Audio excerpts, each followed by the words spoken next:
अहो एकदा तर कोकणामध्ये कोकणी माणसांना तिथं काही कार्यक्रम झाला आणि त्यांना सांगितलं की तुम्ही अशा प्रकारच्या गायी पाळा, त्या इतक्या 25-30 लिटर दूध देतात. त्यांनी प्रश्न विचारला, अरे गाय 25-30 लिटर पाणी तरी पिती का, दूध कसं दी? एवढा लोकांचा त्या गोष्टीवर विश्वास नव्हता. आता लोकांचा विश्वास बसायला लागलाय, कारण जग बदलत आहे, तंत्रज्ञान बदलत आहे, त्याच्यामध्ये नवीन नवीन गोष्टी पुढे येत आहेत. त्याचा वापर आपल्याला करावा लागेल.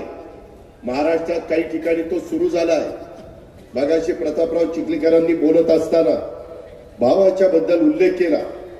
कुणाचा भाव 3000 आहे, कुणाचा 3100, कुणाचा 3200. मी ज्या माळेगाव सहकारी साखर कारखान्याचा चेअरमन आहे, मी 3450 रुपये उसाला भाव दिलाय. किती? 3450 रुपये. अरे त्यात मी काय करू रे, तू माझ्याकडे तिकडे शेती कर. त्यामध्ये माझा शेजारी एक सहकारी कारखाना आहे सोमेश्वर, त्याचा भाव 3400.